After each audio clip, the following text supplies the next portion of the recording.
This is Deborah Voorhees, director of 13 Fanboy, and Tina from Friday the 13th, Part 5. You are listening to Don't Go Out There Horror Movie Podcast.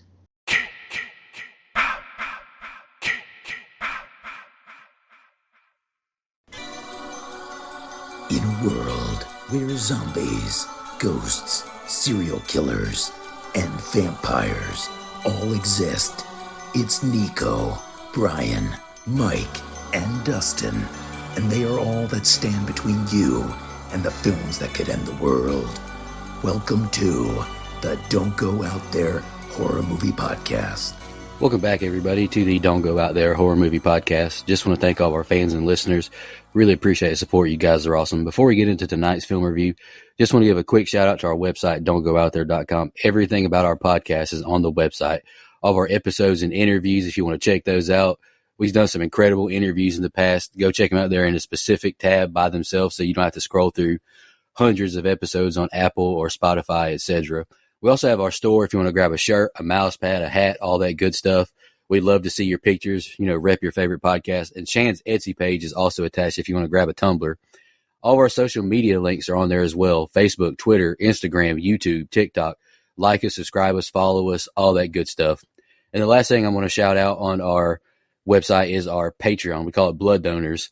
We have the traditional monthly reoccurring kind. If you want to support us, help us pay the bills, as we say.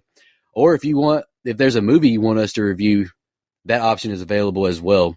Just check out our website, don'tgoouthere.com. Also, if you haven't noticed, we've recently joined the Believe Network. So there's some ads on our program now. But if you want ad-free content, go check us out on Blood Donors. The ad-free episodes will be available there. We appreciate your support. We hope you enjoy the episode. Happy Friday the 13th. Don't go out there, fans. We appreciate y'all tuning in. You know what day it is. We're continuing on in the franchise. This week, we are taking on Friday the 13th, A New Beginning, Part 5, dare I say. I will give my quick general thoughts. This one's not very good, guys. It's not very good. But did I still enjoy the cheesy campiness? Yes, it did. But I'm not going to give it a super high rating.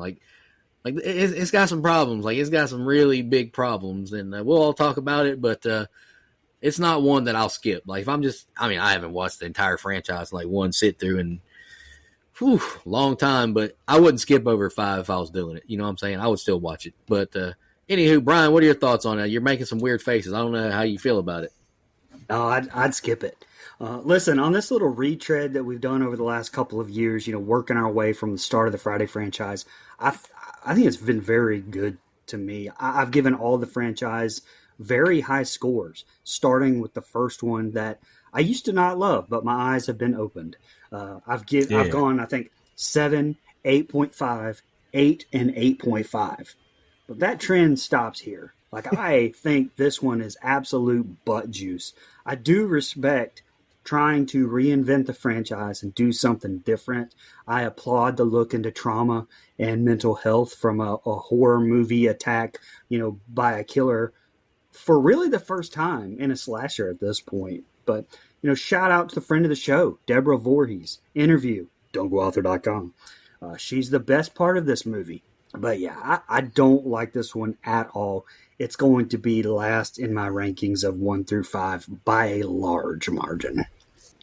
Yeah, happy Friday the 13th. I'm sorry that you have to spend it watching this movie if you choose to watch along with us.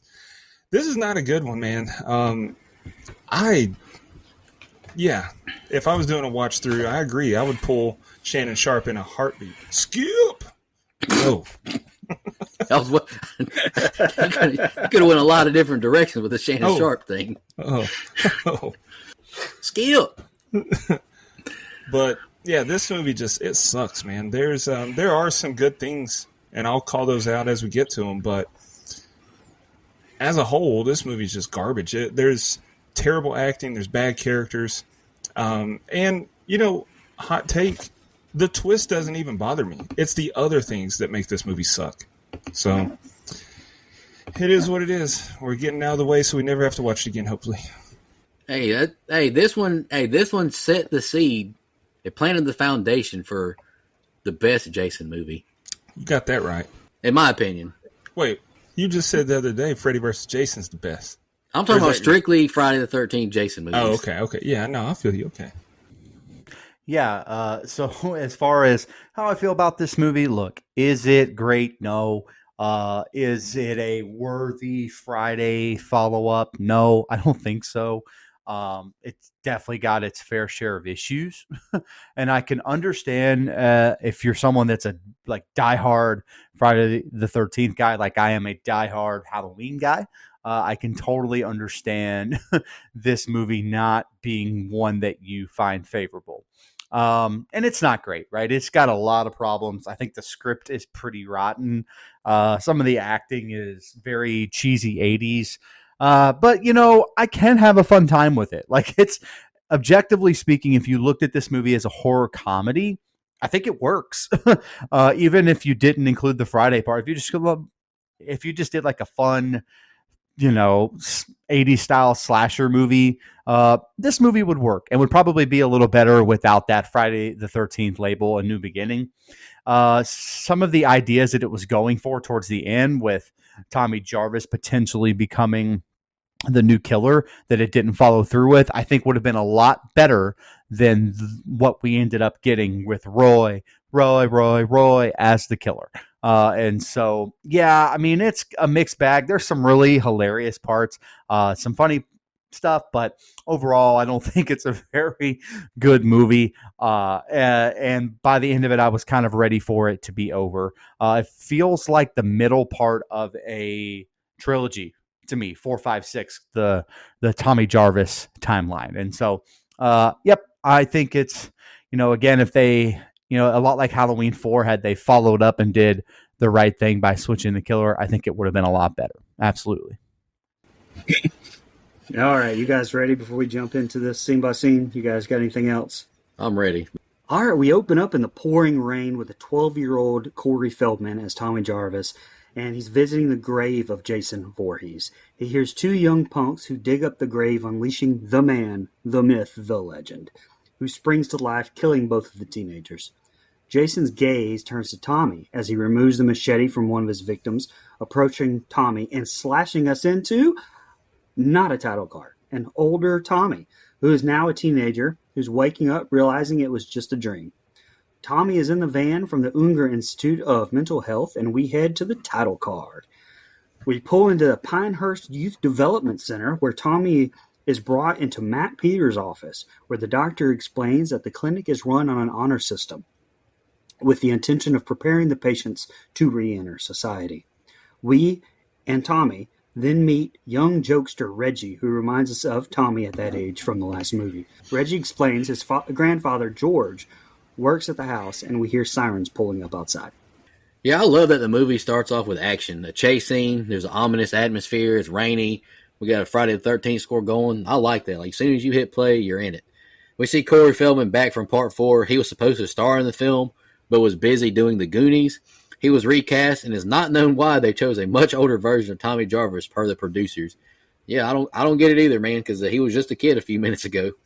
Ted White was offered the role of Jason Voorhees and turned it down, and he grew to regret his decision. And shout out to Harry Manfredini with the Elite Friday score. I've seen in videos on YouTube that he's incredibly nice to meet at horror conventions. Me and Brian frequent them quite frequently. I would love to meet him someday. Even though it makes no sense why Tommy is significantly older, I do think John Shepard looks like what a grown-up Corey Feldman Tommy Jarvis should be. Melanie Kinnaman portrays Pam, who we meet here.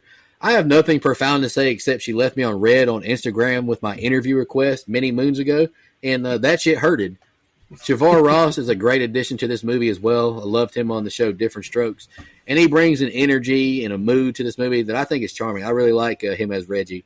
And this is the last thing I got. I thought it was a decent opening. That put me into the Friday the 13th mood. I wish I could have found a way to get older Feldman in this movie. I know that the Goonies and all that stuff was being recorded, and that ended up being an issue. But I wish I could have found a way to have older Feldman in this movie. And what's the obsession of digging up Jason and other mass killers? Like, I don't I feel like you could almost ignore part 4 and just do part 5.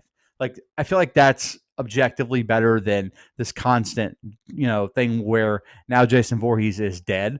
But again, it's a dream sequence. And do people complain about this dream sequence like they do about Halloween 2 Rob Zombies? I've never seen it.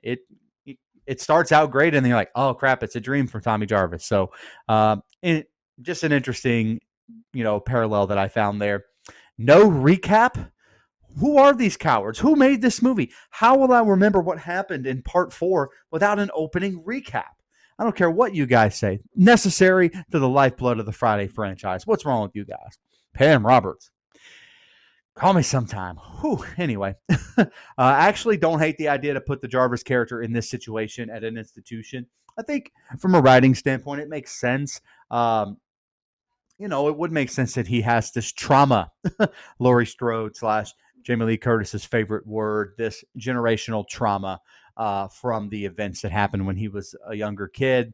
However, this man is weaker than Laurie Strode for an event that happened, however many years ago now.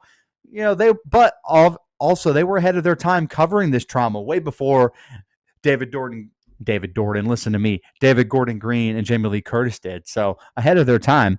Last thing here, I like the addition of the Reggie character. The last film had Feldman as a kid, and this kind of falls in line with that. So I think it's a good character. I just don't like what they give him to do. Yeah, I like the open. Rainy Cemetery and a callback to part 4. It's great at setting the tone here. Like you said, Nico, waste no time. And we waste no time getting a couple kills, except it's a dream. And you know what? I don't mind that. It's a great way to show us that Tommy's now an adult and he's played by a different actor without having to explain anything. You mentioned how they didn't explain why they chose a much older actor. I don't have an issue with that. They talk about it when he gets there and the guy's reading his file. It says that he's been dealing with this trauma from his past or whatever. So it's fine. Time moves forward. Time marches on. I like this storyline with Tommy as well. It's a side of horror movies that we never see. Escaping the movie and winning in the end, being the final guy, final girl, that's one thing. But the trauma, that would haunt most people for life. So I like that idea. And while I'm not crazy about this aspect of Tommy from part 4, I'm glad they kept the mask bit going for continuity. Just shows, yeah, this is the same kid. But it's an okay open that sets us on our way. All right, outside we join Sheriff Tucker returning patients Tina and Eddie to the Institute, who were fucking on the Hubbard property, which adjoins the halfway house. Ethel and Junior Hubbard pull up, and she is fucking pissed about those two having sex in their yard.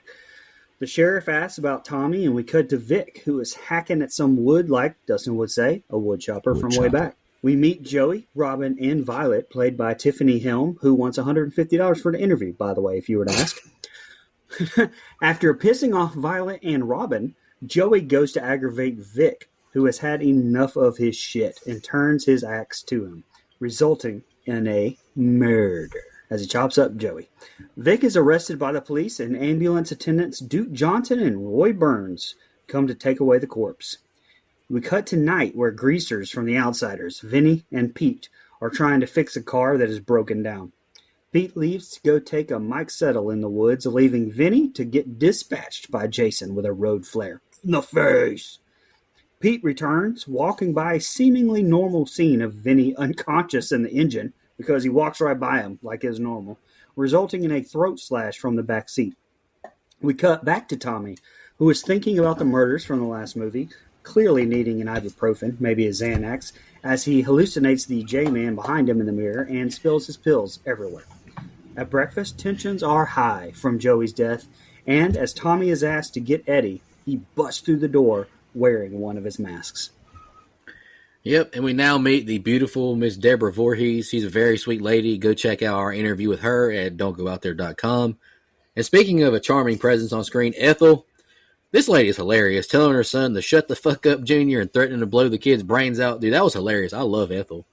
Is it just me, or does this Matt fella look like the governor from The Walking Dead a little bit? I don't know. I noticed that. Joey is annoying as hell, asking dumb questions, getting all the clean laundry dirty. Man, piss off, dude.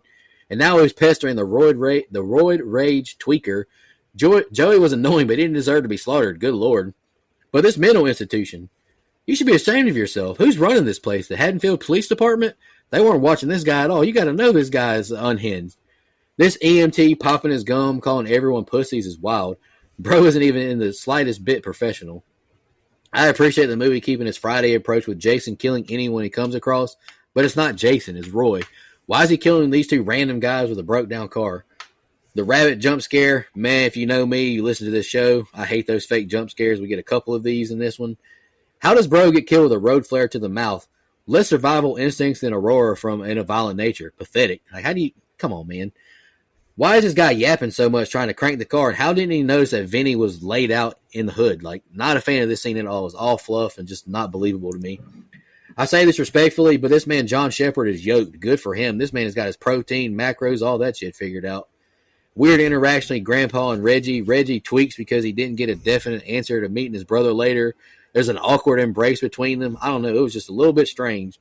And yeah, Matt, ask weird, bashful Tommy to go ask Eric to join for breakfast. This set of scenes was okay, but I'm starting to have a lot of issues with it. It's apparent really early here with the police scene that this is a complete tonal shift from the last one, right? This one has hot babes, cussing old ladies, and comedic undertones that you just don't get in part 4. Objectively, this movie is hilarious. It's got some really great one-liners when the old woman here yells, "Well, you shut the fuck up." I thought that was hilarious. And once again, Joey is filling that role that I think Shelley did 2 movies ago. It's like the fat, funny guy. And then we have Vic, who's a wood chopper from way back. Shout out to you guys there. However, I forgot that they take Joey out like this. That is crazy. It happened really early. It's kind of a funny kill. If there could ever be one, I laugh my ass off. I can't lie. And these, hey, the EMT calling them a bunch of pussies, it was hilarious. I don't know why I found that so funny. And then you get this look in Roy's eyes. I'm like, I know where this is going, and I don't like it. This car scene here is pointless to me. These people are on screen to die. They don't really have anything else to do with the rest of the film. But if you're going to include pointless kills, let's not hack them to death in PAA. Ruined this entire scene to me. I like this idea of the people at this institution being sort of a family and support group for each other. And they seem to really care about Joey dying like that. And I thought that was nice to see. That's all I had. I hated Ethel and Junior. What are you talking about? She's funny. It's okay to be wrong. No, you're wrong. Yeah, Shut the it fuck is okay. up, Junior. Terrible character writing. Their look was awful. Like, why were they so dirty? It's just so stereotypical. I hated it. The dialogue was awful, and it's just all around bad. Hate those characters. But at least they included a wood chopper from way back in the next scene. That's man stuff. I like that. But it's immediately back to awful with Joey and the girls in the laundry. Terrible acting again. Stupid writing. These are some of the worst characters in the entire franchise right here. Joey and the inbreds. Joey is the early leader for my favorite kill because he was on my last nerve. The road flare kill, it was decent, I guess, but there's no need for the multiple cuts back and forth from the guy to the road flare, then back to the guy, then back to the hand, back and forth. Just do it. Not a great set of scenes, Bob. Not thrilled about being scared with one of his own masks, Tommy beats the living shit out of Eddie, leading us to wonder if maybe Tommy has snapped and become the killer, as we cut to Ethel and Junior, who meet a drifter at their door named Raymond, who is looking for work, giving us another red herring, obviously. Later that night, we see a clearly 55-year-old man, at least, named Billy, pull up to pick up his younger waitress girlfriend, Lana, who's ready to party. But Lana has to change first, and that's all the time our killer needs to, and he dispatches them both with an axe off screen. The next morning, Tina and Eddie are horny and head off to the woods to have sex as the drifter we just met pulling a George McFly and looking on. They start fucking when we see the drifter stabbed and killed with a piece of wood or something. I don't know. But 35 seconds later, our guy Eddie has already blown his load and heads into the woods to, quote, wash up. What the fuck? Go ahead. Still beat, though. You ever put a hot dog in a microwave? But anywho, I laughed at Brian's breakdown calling this the angle slam. Dead on. Bro slammed the shit out of Eric. I'm surprised Vince McMahon didn't try and get him a contract after this. God almighty. Ethel, I thought the squeal was hilarious. I'm sure Dustin hated it. I can already tell. And you can definitely tell a former porn director shot this film. I know nudity is a part of 80s charm, but that flash was egregious. But to my surprise, it was actress Rebecca Wood's idea to do this after seeing all that jazz. So can't even stick up for her. She chose to do it. Billy, Well, go ahead. I think didn't she just improvise the line? I think the Flash was there. I think just the line at Showtime. I may have misread that on IMDb, but I thought the Flash was a part of it too. Jamie, pull that up. Yeah, pull that up, Jamie. Billy, speaking of, is rocking one hell of a porn stash. Goodness. This cat jump scare ticked me off as well. I hate those. And come on, give me a break, Lana. You can't get the door open from the inside the car. I know cars didn't have child locks in 1985. I'm probably about to get fun facted, but I'm assuming they didn't. Give me a break, lady. And this kill is off screen. Excessive nudity is fine, but kill scenes are too far in a slasher. Like, give me a break, man. How did fella who just got hired by Ethel not hear Roy sneak up on him in the woods? Zero awareness on the Madden scale. Pathetic. And not so fun fact, this is the last thing I got. Deborah Voorhees got fired from a teaching job in 2013 for this nude scene. Hey, man, let me tell you something. I don't blame Tommy Jarvis for whooping this man's ass. Quit fucking with people and scaring them from behind like this. Especially, we're all in this damn institution together. You know things aren't right. Don't come up from behind me, sneak attack with a mask. Fuck you. I will say, great transition for her cutting the chicken like that. I thought that was fun. A really good transition shot. Here we got Lance Harbor's daddy right here. That's what we got. You know the beer can on the head challenge in the backyard on Thanksgiving. It's just fucking great. Lance Harbor's daddy's here, whose name is slipping me. By the way, Billy pulls up to this restaurant in a car and is wanting Lana. How old is Billy supposed to be? He feels way too old for her. Jesus Christ. Here's another kill hacked by the MPAA, right? I mean, again, we get, Billy's death and we don't really get to see much of it. I just don't understand how they can show the after effects of the kill, but not the kill.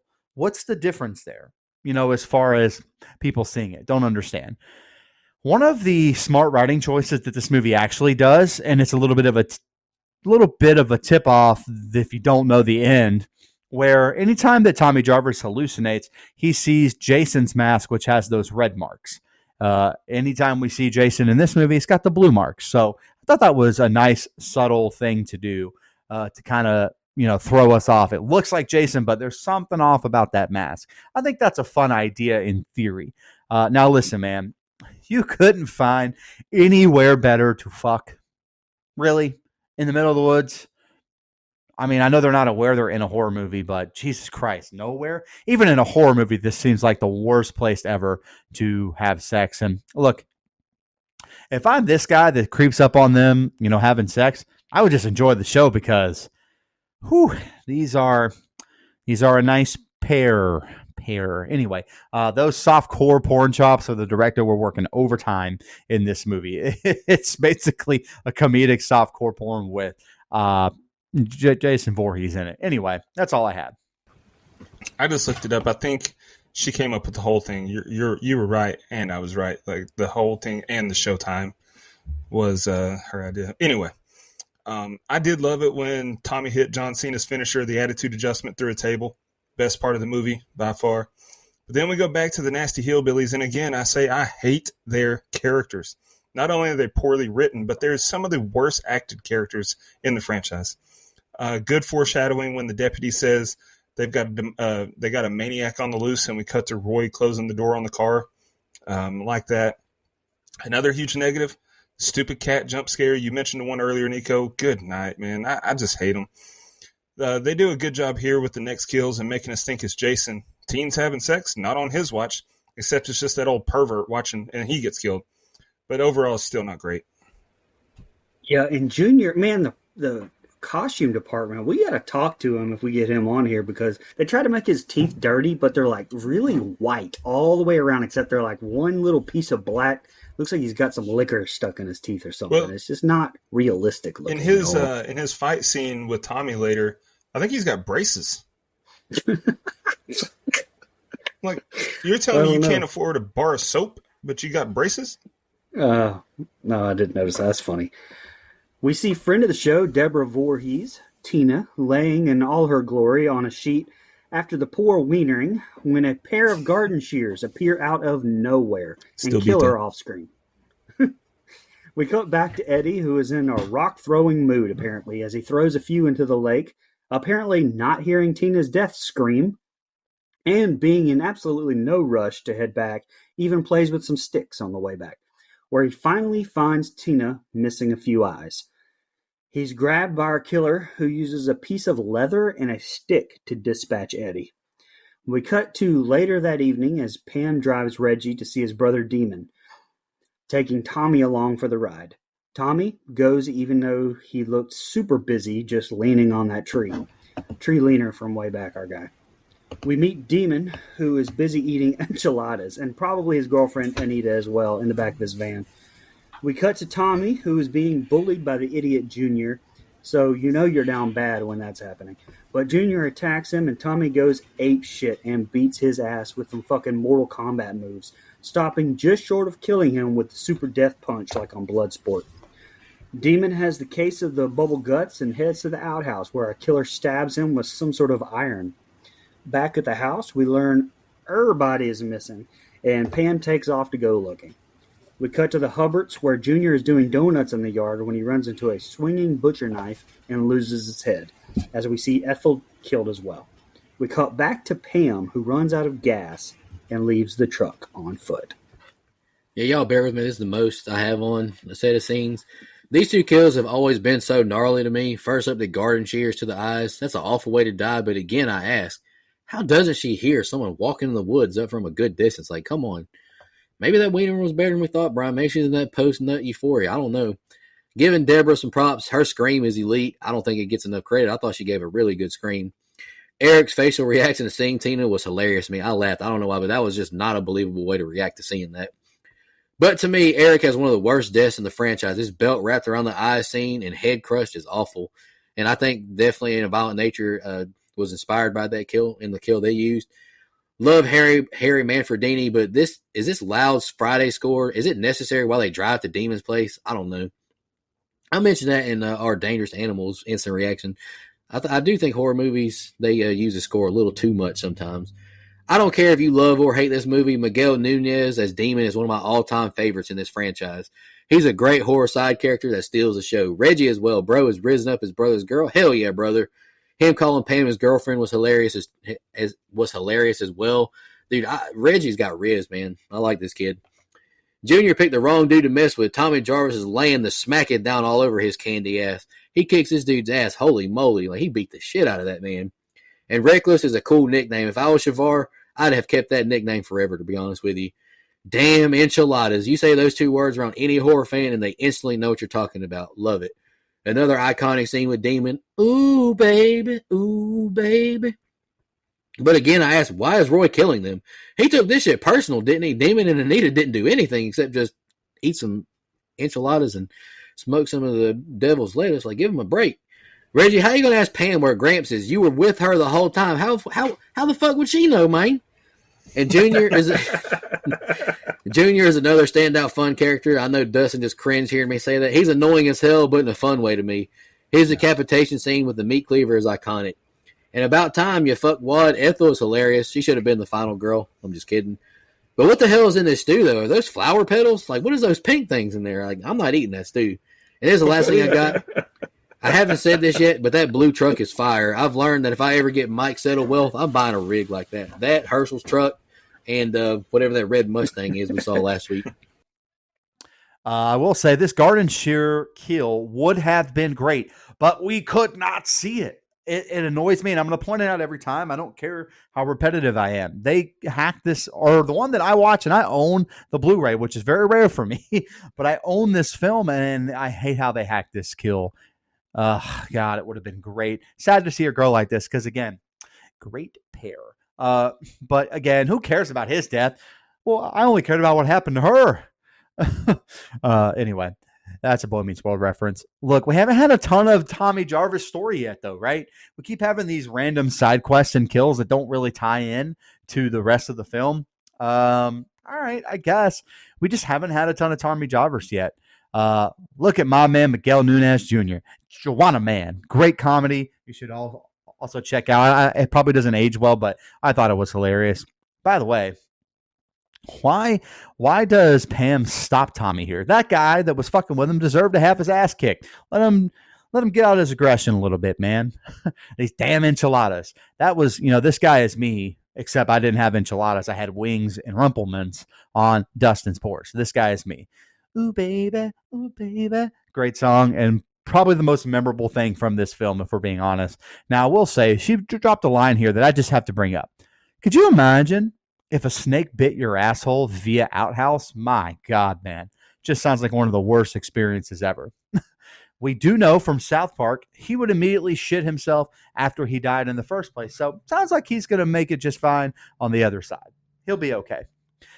These side hicks are hilarious, but totally pointless to the plot of the film. Just don't really understand why they're here, except for some maybe comedic relief. All right, sure, whatever. That is a massive fucking pot of soup, though. Jesus Christ. Then we get this scene with Pam. Whew, that's all I have. Yeah, another off-screen kill. And you're trying to tell me that bro didn't hear her scream? Yeah, all right. Yeah. Pretty cool kill with the belt in the tree, and we even see some of them. I wish we saw more, though, because I'm not convinced that killed him. Like, he squeezed his eye, probably broke his nose and maybe his eye socket, but the belt snapped. I don't think that actually killed him. Shout out to Miguel A. Nunez, underrated actor, been in some classics like Scooby-Doo and Juwanna Mann. I know we wish he hadn't eaten those enchiladas, though. Then the inbred redneck Jr. makes another appearance. I honestly started docking points for every time him or his mama are on the screen. I was glad Tommy whooped him, but Tommy acted like a hoe how he just screamed and ran off. You just asserted dominance and then undid it all. Be a man. Speaking of asserting dominance, Demon said he's too much of a man to wipe. Man just pulled his britches up with dookie butt and all. He deserved what he got. After that, we get the backwoods Evel Knievel and his mama again, so I deducted more points. Thank God they got killed here. I'm ready for the ending, but we still have more before we get there. God, that's nasty. Usually I catch that kind of stuff, but funny you did. Back at the house, Jake and Robin are watching Nico's favorite black and white movie, and Jake is trying to get him some to no prevail and goes upstairs crying like a little bitch. He pops in on Violet, and she is too busy dancing to some funk. And did I mention that Tiffany Helm wanted $150 to do an interview? If not, she did. A bit later, Robin gets topless and hops into bed where she finds a dead Jake in the bed with her and is stabbed through the bottom bunk a la Kevin Bacon's kill from the OG, but worse. Back in Violet's room, she looks like me on the dance floor at Mike Settle's wedding, and the killer stabs her as well. Although the knife didn't even go through her shirt, but okay. We cut to Reggie, who discovers that the killer has quickly placed all of the bodies in Tommy's room as Pam returns. And they both run into a killer wearing that hockey mask and wielding a machete. They flee into the woods and come across the body of ambulance driver Duke Johnson, as well as that of Dr. Peters. Separated from Reggie and back at the Institute now, Pam flees from Jason towards the barn wearing no bra and a wet white t-shirt. And then she slips in the mud. Just before the killer can reach her, Reggie drives a tractor into him, and the next set of scenes is the ending. Wild behavior here. First off, frick you, Brian. You know damn well I'm not watching this movie. The Lighthouse is the only black and white movie worth watching that I've seen, to everyone's controversy. Oh, good. Okay. To quote Dustin, I don't know if I liked it, but it was pretty good. Jake asked Violet to talk. She asked, can it wait? She's literally doing nothing. Why can't you talk now? Poor Jake can't catch a break. Caught a cleaver to the face, too. Like, he's probably got my least favorite kill. I mean, because when we see him later, he's just got like a little cut on his face. Like, did that kill him? Like, come on. I can't lie. Jake's death doesn't look very fatal. Wish we could have seen more gore. Maybe got some gut stabs. I don't know. Friday the 13th loves him a stab through the mattress kill, don't they? They've done quite a few of these through 5 movies. Violet's kill is very mediocre, too. Roy Jason loves him a basic-ass stab to the gut, doesn't he? He's taken out quite a few folks this way. This zoom in on Pam screaming as Reggie falls over it was hilarious. I laughed my ass off seeing it. And how the fuck did Roy get to the ambulance car so fast? Roy was on some elite cardio stealthy training for this one. Shavar Ross did an elite scream too. These cast members are like spraining ankles, nothing to play with. Grandpa with his eyes gouged out too. Roy Jason has a few methods of killing he likes, and he sticks to them, by God. This was Grandpa, Vernon Washington's final role before he passed away, so R.I.P. to Grandpa. Reggie on the tractor is hilarious. Like, why is Bro on a tractor, and why did Roy Jason just let him hit him? Like, what the hell is going on right now? Roy is not Jason. How is this man not severely injured? Like, getting hit by a tractor would probably kill you, right? Anywho, this movie has been great, but I've enjoyed the hell out of this 80s cheese. I know a couple people that have been hit by tractors or ran over by tractors. It won't kill you necessarily, but doesn't feel good. But if you get that scooper, though, the scoop hitting you, boy. Also, you mentioned Shavar's scream. That scream sounded like it undid his puberty. Like his voice was not that high pitched before that. Holy cow. But anyway, there is no way that Jake thought that lame attempt would on the couch to get him some would work. Jesus, be a man. I think Roy did him a favor. Roy did him a favor because he was never going to get any. Oh, my God. And Robin got what she deserved. I admit it was pathetic, but don't laugh in the guy's face. I mean, have some decency. And then Vivian got what she deserved, or Vi, whatever you want to call her. She got what she deserved for some of the worst dancing I've ever seen. I like the seeds planted here that maybe it's Tommy. Like, they didn't go overboard with it, so it worked. And I like Roy's mask having blue markings instead of red, letting us know it's for sure not Jason. Like, these little, they're not too in your face with it, so I like it. The tension is decent when Pam and Reggie are running through the woods. Score is good, setting's good.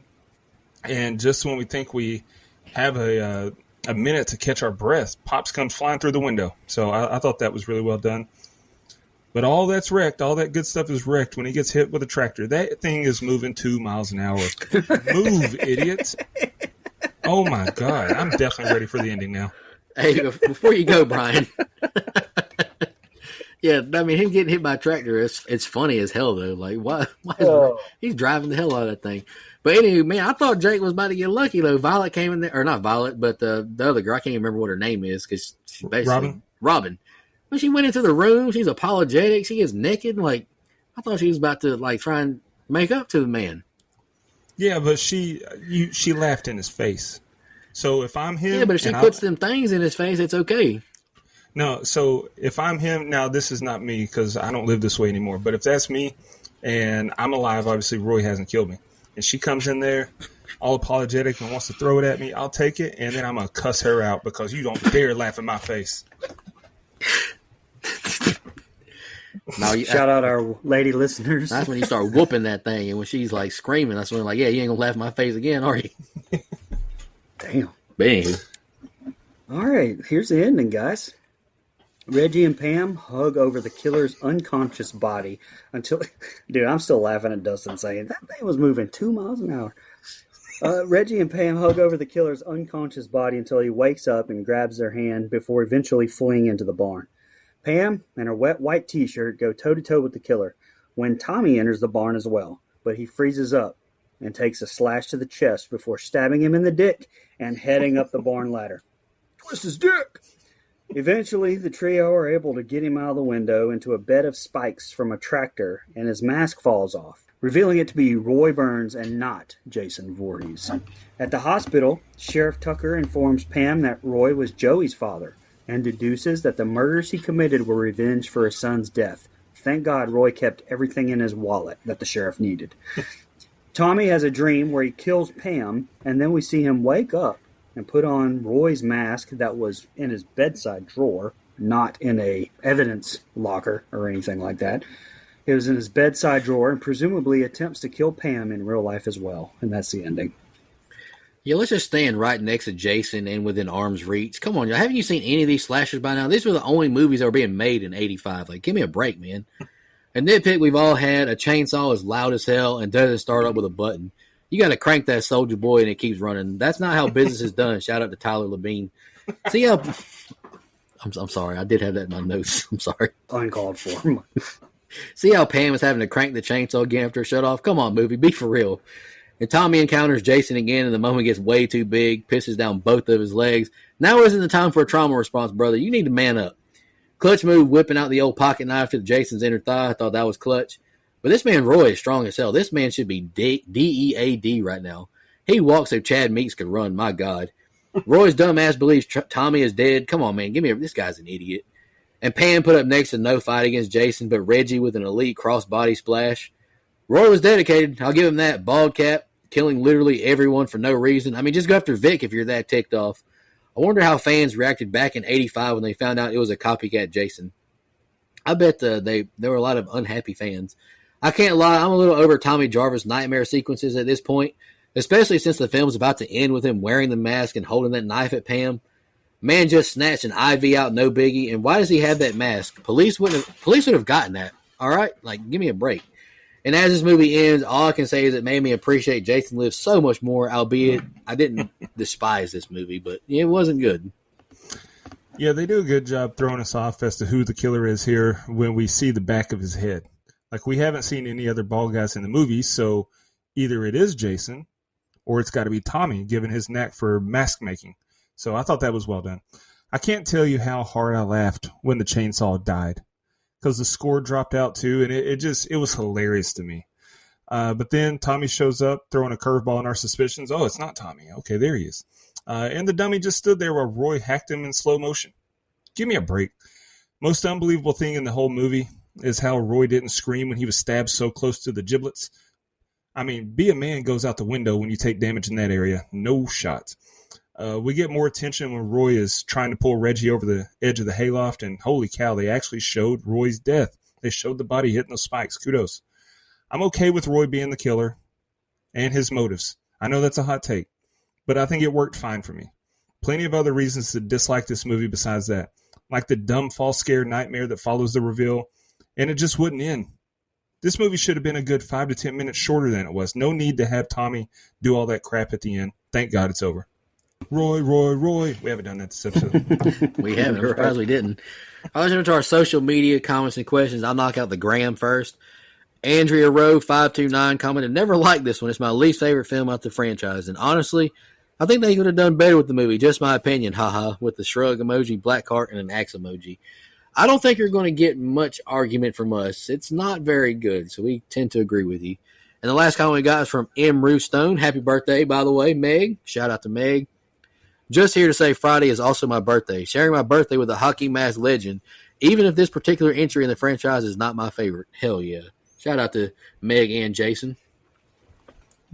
Dusty, you got the old X pulled up? We got a lot of joints on X this week. Yeah, we do. I got X, the artist formerly known as Twitter, pulled up. Michelle Mirza said, yes, let's go. Jason is my dude. Let's be honest. This movie is dog poop. She didn't say poop. But I still loved it. Happy Friday the 13th, guys. Andrew Ferguson said, it's grown on me as the years pass on. I can understand, or I can appreciate trying to set up a mentally unstable Tommy to be a killer going forward. The best thing this one had going were the side characters. Demon is the franchise's Boba Fett, and Ethel is an absolute delight. No, she is not. Randy Smith, Go Dog, said, the most underrated Friday the 13th. I get it doesn't have Jason, but it's a perfect Friday the 13th film, perfect for Father's Day as well. Please be careful of those enchiladas. Well, all right. Sean, It was perfect for Father's Day. I didn't even think about that. yeah, that is true. Sean the Glee Man, Sean Urban said, it's not the best, but it's far from the worst of the franchise, part 3. Some decent kills, but the twist is take it or leave it. That guy, Millhouse14108, said, this is a comfort movie for me. Although you find out it's a fake Jason, this movie delivers some really good kills. I do find it odd Roy killed everyone except the guy that actually killed his son. Pam is a solid final girl, and Reggie's scream is legendary. 6.5 out of 10. Love the show. Jeremy said, the best of the best. So many quotable lines and fun characters. Great deaths. My absolute favorite. Wow. Kudos, man. That's good. Every film needs someone that rides or dies for it. Mookie said, you can't make a good dance scene without crisping greatness. Just like you can't make a good Friday the 13th without Jason. Okay. And Ben Goosen said, if you could replace this cast with current WWE wrestlers, male and female, who would you cast? Who would be Roy? This is a tough one. I think Roy would have to be someone like Benoit. maybe. Well, he said current, but yeah, Benoit, the death of the son. Okay. I'll go Karrion Kross for Roy because he's got that.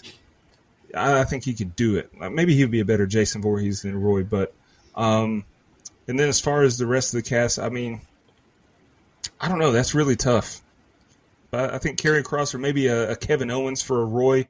Who would be Demon? Give me Demon. Who could be Demon? R-Truth. R-Truth for sure. What about who could Jay Lethal play? Because he's funny as hell. That Ric Flair promo is iconic. Jay Lethal. Well, he's. I was gonna say Grandpa, but I think R-Truth's actually older than him.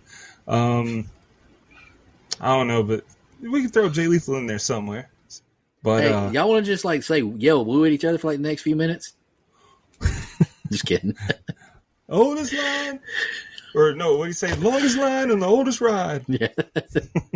Yep, we only have one on the Book of Faces, Chana Turner. Did you guys know that in real life, the New Age Violet with the sweet dance moves is the daughter of the actress who played Kristen's mom in the Nightmare on Elm Street films? So I guess that was part 3, I think, right, with Kristen's mom? No, Yep. I did not know that. I believe her mom's name is Brooke Bundy. That's cool. Who was the daughter? Still not paying you $150 to interview, What- respectfully. That's what I was gonna say. I didn't know that about her, but I do know she wants $150 to do an interview. And if you don't, you do now. I'm here to tell you right now, it's time for fun facts. Y'all got any you want to share? I get a few. All right. Nico, if you said some of these, I apologize. But Friday the 13th producer Frank Mancuso Jr. didn't get along with the film's director Danny Steinman. Mancuso called Steinman a pervert and called the film a softcore porn sex movie rather than a slasher horror film. Yeah, I get that, especially if you hear it. There was a lot of scenes cut. Without counting the laughing or yelling, the Tommy Jarvis character says only 24 words throughout the entire film. Easiest money he's ever made. 1 month prior to the film's release in the United States, the MPAA demanded that 16 scenes featuring sex or graphic violence be edited in order to merit an R rating instead of an X. The film ultimately required 9 trips to the MPAA before finally being granted the R rating. And then the last one I've got, Richard Lineback. He played Deputy Dodd in this movie.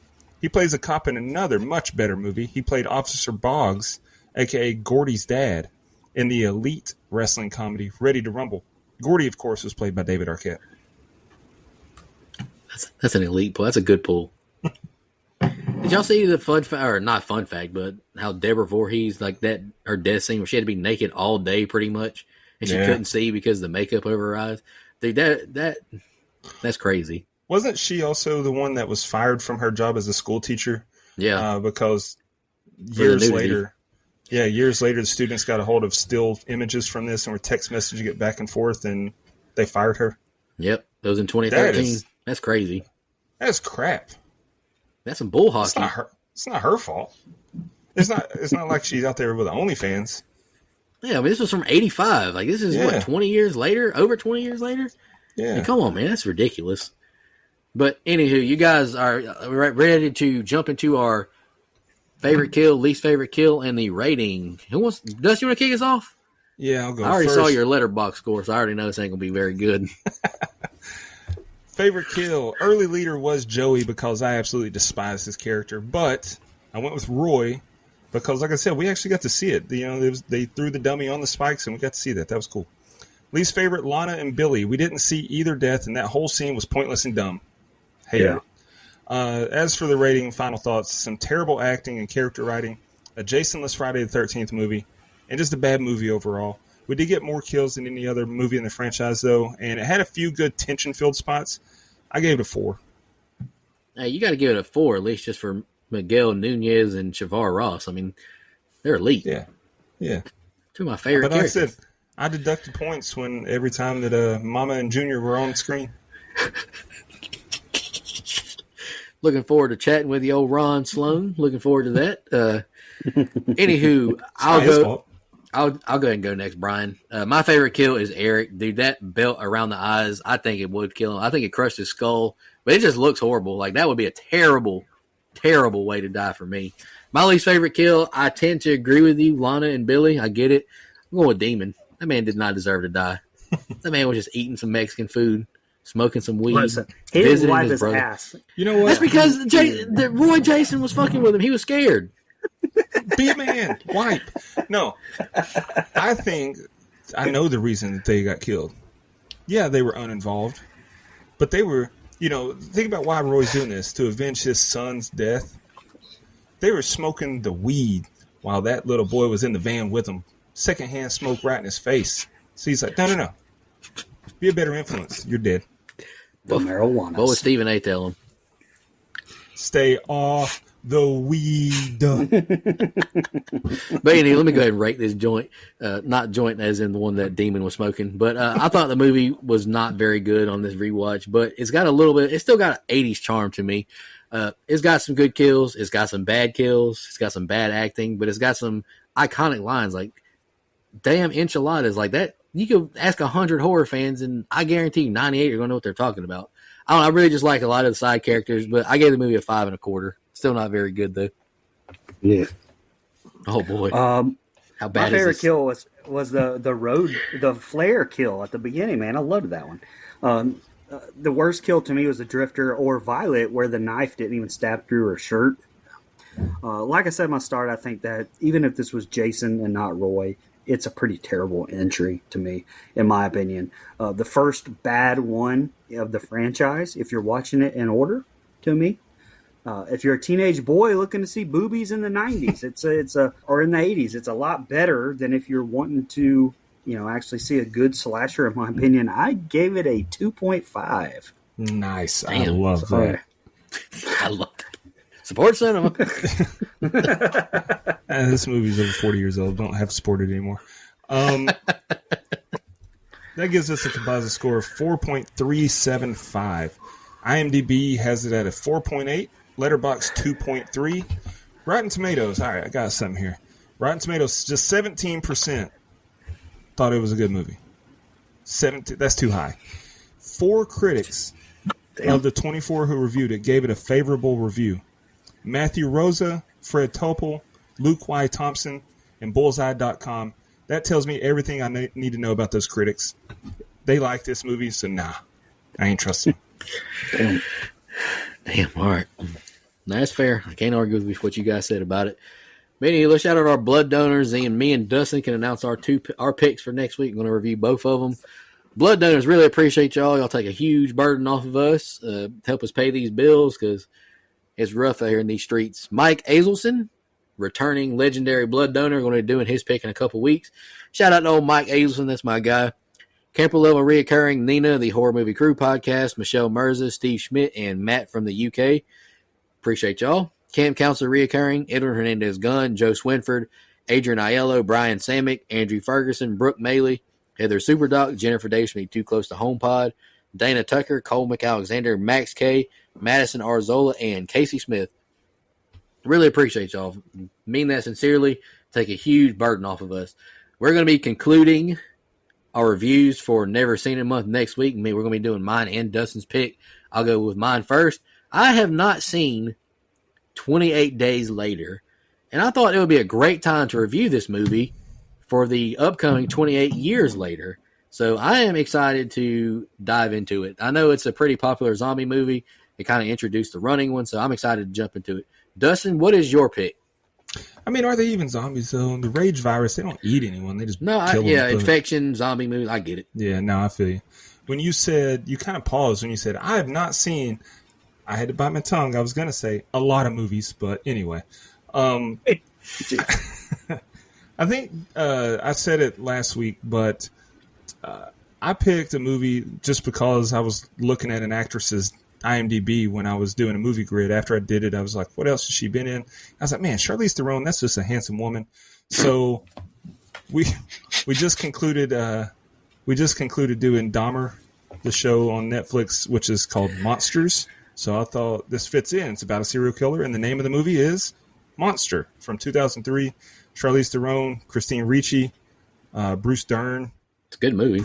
Pruitt Taylor Vince, who's been on multiple movies that we reviewed. So I'm looking forward to watching that one for the first time. And it's directed by Patty Jenkins. Charlize Theron is not a handsome woman in this episode or in this movie. Oof. How many beers? All right, we appreciate y'all tuning in. We'll be back next week.